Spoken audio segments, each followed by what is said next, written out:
Hi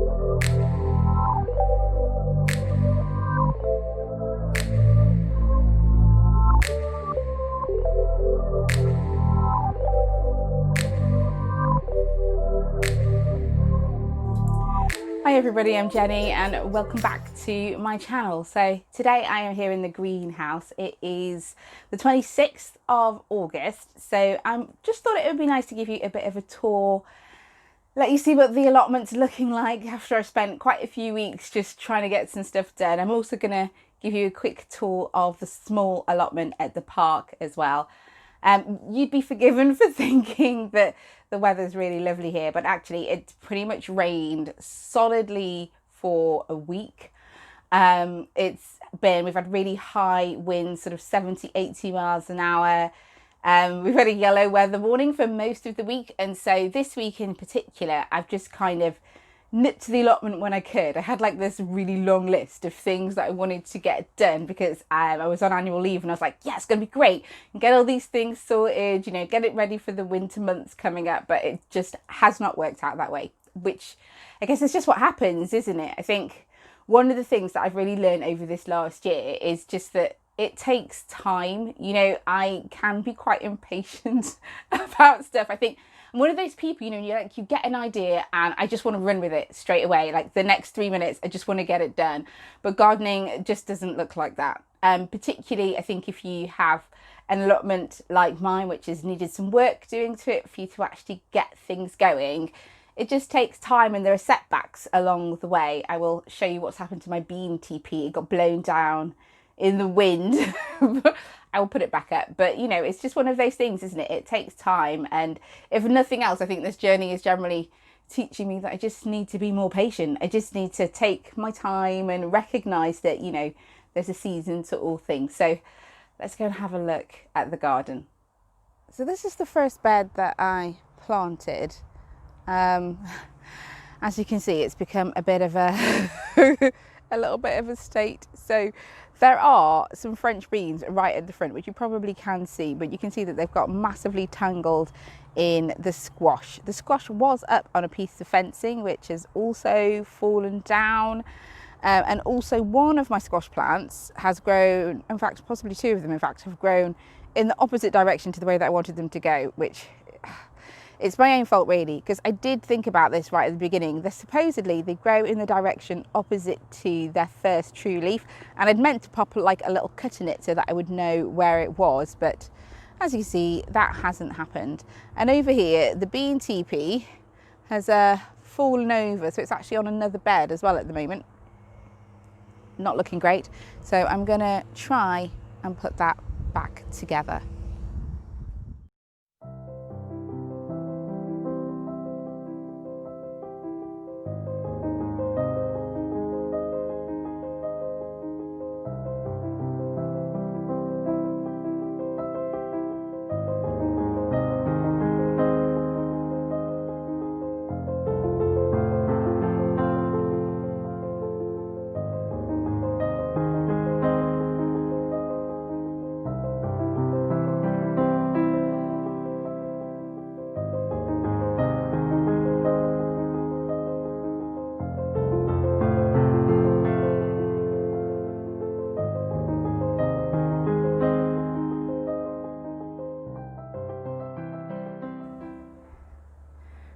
Okay, so here we go. It's starting to look a little bit more normal, and I've managed to put the teepee back together, which is great. It's looking okay. I think the only thing is a couple of the beans, I'll show you here, I've got a little bit bent, so looking a tad bedraggled down here, and it's totally facing in the wrong direction. I'm struggling to get it to stay up, so I'll just see what happens.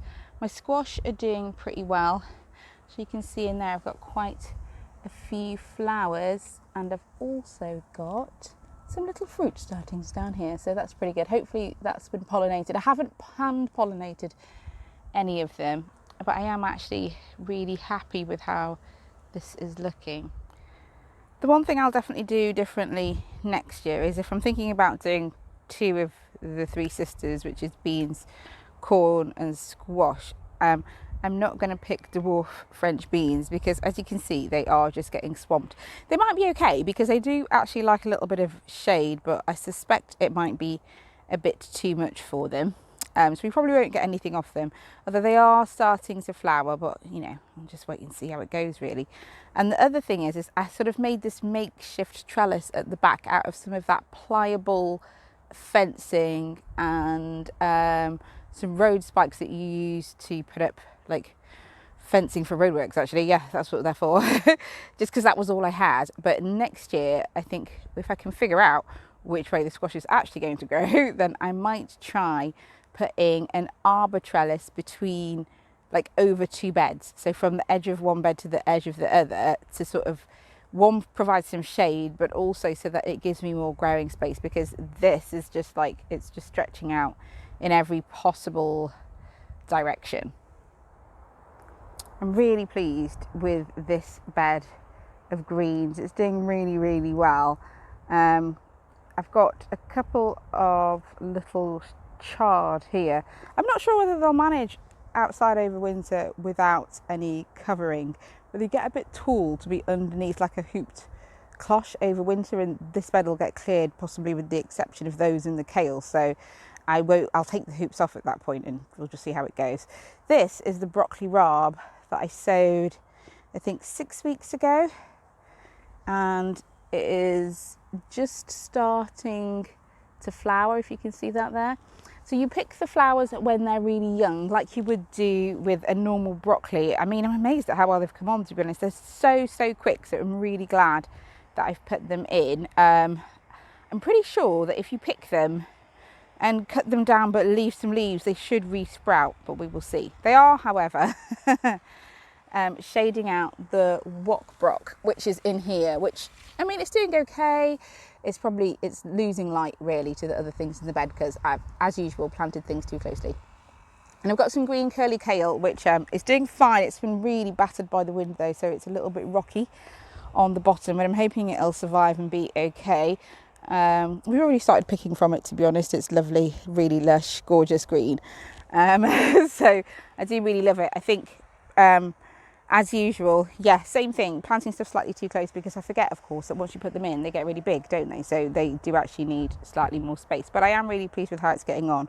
Really struggled to grow curly green kale this year. I think I must have done 20 starts, and this is the only one that actually turned into anything. Got some pak choi here. The slugs are killing it, so I'm going to put some slug, not pellets, but going to put some slug traps down, see if that helps. Sorry about the wind, it's super windy today. And then I've got some Nero di Toscana kale, which is doing lovely, and I've been picking from this as well. And down here in the middle, I don't know if you can see that, there is some perpetual spinach and a couple of spring onions that I just had extra space for, so I've stuck them in.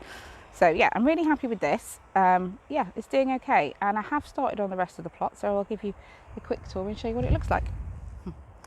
Okay, so here are the second and third beds that I created, which I have covered over, partly because there's nothing in them, and secondly because there is a fox here who just insists on digging up everything that you put in. Not if it's got plants in it, he's fine, but like if it's just empty ground, just burrows around and digs holes, and it is super annoying. There are a few different types of beetroot in here, some Detroit beetroot at the top, and some golden beetroot down here. These are a bit younger, which is why they're a little bit smaller. And these metal cloches I just have because of pigeons, really.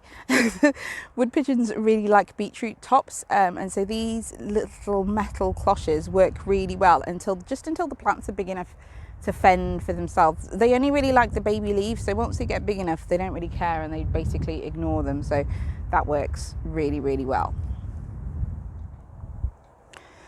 I also brought a couple of pallets over from my back garden. This one with cardboard on top actually has some carrots sewn in it. I would normally actually just put wood on top, but I didn't have a piece of an appropriate size, so I've just used cardboard instead. It's something that I normally do. It's just to help with germination. So if we lift it up, you will see. Oh, look at those, they can come out actually anyway. Can you see these? little baby carrots. So now that they're up, I'll leave the top off and I'll just get used to being outside. It won't be sunny for very long here, actually. It's meant to rain again in a couple of hours. So, but it'll do for now. And I've got some extra carrots in these 2 pots as well. And then this empty pallet here is going to be for all of these strawberries. So the strawberry plants were in my back garden, so I'm just going to transfer them to the pallet instead, and just, yeah, keep them there for now. So yeah, so this is what it currently looks like. Yeah, it's one of those, you know, I've done a lot of work on it, but sometimes I kind of feel like you can't tell. But it's fine, it just takes a while. Okay, so I've set this up to rehome some strawberries. I've not dug them in yet, they're still in their pots because I need to go and do a couple of errands. So depending on how the weather pans out today, I might come back and put them in later, but they're in pots anyway, so even if it rains or whatever, they'll be fine. But also importantly, because they're in the ground and this pallet bed is not empty, hopefully the fox will not take his time and dig them all up, but it kind of remains to be seen, to be honest. He's proving to be a bit of a pain in the neck, but I'm hoping that this will work. Hey everybody, so we are here at the small plot in the park. Despite my complaining about the weather earlier, it's actually turning into a really lovely day here. The sun's come out, it's looking a bit brighter, but it is forecast for more rain later today. So since we are doing this Let's Look at the Gardens in August, I thought that I would give you a quick tour of the small allotment here at the park. Actually, for the most part, it's done pretty well. I think I probably feel the same way as I do about the other plot by the house, which is that I wish I'd probably done a bit more, particularly that I'd sown more for this second section of the season, which I haven't done, but you know, that's okay. It's my first year here, and I think to some extent I've just kind of had to, you know, like figure out what it looks like, figure out what grows well, what doesn't, all those sorts of things. So I'll give you a quick tour and we'll have a look at what's growing here in August.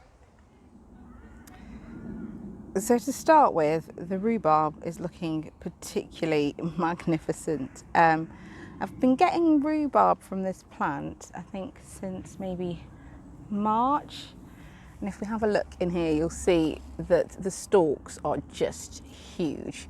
So I'm actually really pleased with that. And it's in sharp contrast to its neighbour, which should be a couple of butternut squash, see here, but they have just really failed to thrive. In fairness, these 2 on the end, I'm probably just going to pull out and, you know, yeah, I'm just going to pull them out. I think there is 1 fruit on this one. It's not looking great though. And see how small the leaves are, particularly if you consider how big the leaves are at the plot where I've planted you cheeky curry squash. These have all just utterly failed to thrive. So, you know, that's okay, that happens. It's just one of those things, isn't it? I have had absolutely tons of berries. And last week I came over and cut all of this back to get rid of the nettles in particular, since they were making picking really, really hard. But I've got loads more to get, so I'm going to get some before I go today, and I'm hoping I'm going to have enough to make a bit of blackberry wine, which I've not tried before, but I just figured, you know, when in Rome and all that, I've got so many berries, it's the least I could do. We'll see how that works out. One of the jobs that I've done today is just cutting the edging on the plot. It's just one of the things that you've got to do if you have a plot here, really. It's a bit of a thankless task, if I'm honest, but it's okay. So my ochre looks like it did before. You'll see that I'd put down comfrey and that's almost disappeared, which is good. I will mulch it again in a couple of weeks because I have in fact chopped the comfrey down and used it. And at the back over here, I've got some chard, a bit that's going to seed. It just, again, it's just not really flourished here at all. It's just really struggled to get going. I've got a couple of carrots in the corner there, but they really are not doing well at all, and they also need to come up. They're just struggling to go down into the soil, partly because I think I put new compost on this year, and it just hasn't really worked out very well. It's probably not deep enough either, because the top portion of what should be this bed was missing when I got here, and I didn't build it back up. But yeah, not really deep enough, but that's okay. This little middle bed, as always, is doing fabulously. I've got tons of spinach, tons of beetroot, some really good carrots, some fennel on the go. It's all beautifully going very, very well. So I'm actually really, really pleased with that. This is the Comfrey plant that I actually cut down completely to the ground 6 days ago. And it's obviously coming back in full force. It looks amazing. It grows really quickly, to be honest, but I used the leaves to mulch some of the beds, but also to start off a new compost pile, because I think it works quite well for that. And in this small bed here, I've got a few parsnips. They're not looking brilliant, and it's super weedy because I haven't weeded, I don't know, for maybe 4 weeks probably. That bed over there doesn't have any, well, it did have garlic and onions in it, all of which were pecked to death by the birds when I didn't have any netting on it. So yeah, I just counted that one as a fail pretty quickly, to be honest. And this is the bed that had potatoes in and now has some leeks. My leeks are not looking great. They're struggling hugely. I think you'll see that they're all leaning in the same direction, which is because they're trying to find the light. I am just going to have to rethink, I think, what I plant in these beds, because it's not really working out. I mean, the potatoes did fine actually, but really I'm struggling with some of the other things. So I need to have a really good think about what I can plant that will actually like being here and be okay with the limited amounts of sunlight that we've got. It is pretty weedy here at the minute, but as I said, it is because I've not weeded for 4 weeks, I reckon, easily. So I've got quite a bit of cleanup to do, particularly in the paths where you can see over there it's getting quite weedy. That section does anyway, just because of the brambles, but still, it would be useful if I actually tidied up once in a while. So that's what the little plot by the park is looking like. I have neglected it a bit really in the last couple of weeks, mostly because I've been trying to get all the beds and things sorted out at the other plot by the house, and that's just meant I've not had quite as much time as I would have liked to. But in fairness, I think for a plot that I've barely done anything on week to week, I've barely done anything in the last sort of 4 weeks here, it's actually managed really, really well. I am particularly happy with that little raised bed that I've got. So I am thinking that what I might need to do is to increase the height of the beds that are on this plot, so that I've got more, well, not just more room to grow, but in particular so that I can put more compost in. So I've got a better growing medium in particular. So I might try that and see how it goes, because I do wonder if part of the problem might just be that it had been left fallow for like a while, probably around 12 months or so. I think the previous person gave up partly because of time, but also because they were really struggling to get things growing with the minimal sunlight. But I think I quite like a challenge actually, so I actually think that's it's at least worth exploring and figuring out what I can grow well here that we still like to eat, that can flourish in the conditions that we've got, because I think it really is a privilege to have somewhere that you can grow food. It isn't something that everybody has. I don't think, I don't think it's okay for me to just sort of throw in the towel after, I don't know, 6-8 months worth of doing it. I think that it makes more sense just to kind of persevere through and just try out some new things. So one of the things I'm probably going to do is to speak to the plot holders that are behind me over here, because they have the same issue. They are also surrounded by trees and are really very, very shaded from the sun in the main part of the growing season. So I'm going to have a chat with them and see what they're growing, figure out what works, and I think, come next season I can definitely try some new things. Now on this plot I'm not really going to overwinter any vegetables, with the exception of the parsnips, which of course will stay, they'll stay because they stay over winter. But I'm not intending on keeping anything in over the winter. What I do want to do is to probably build up some of the soil here, get some manure, put some manure down, try and clear some of the weeds as much as I can, and mulch quite heavily both the paths and the beds, so that I can keep the weed pressure down really as much as possible. So yeah, so those are my plans going forwards. I hope that you've enjoyed this video, seeing what the 2 plots look like in well, at the end of August. I've enjoyed doing it, so I hope that you've enjoyed watching it. And if you have, please do leave a comment below. I'd love to chat with you, and please do subscribe to my channel so that you get to see more videos that I post every week. Take care, and I'll see you soon. Bye bye.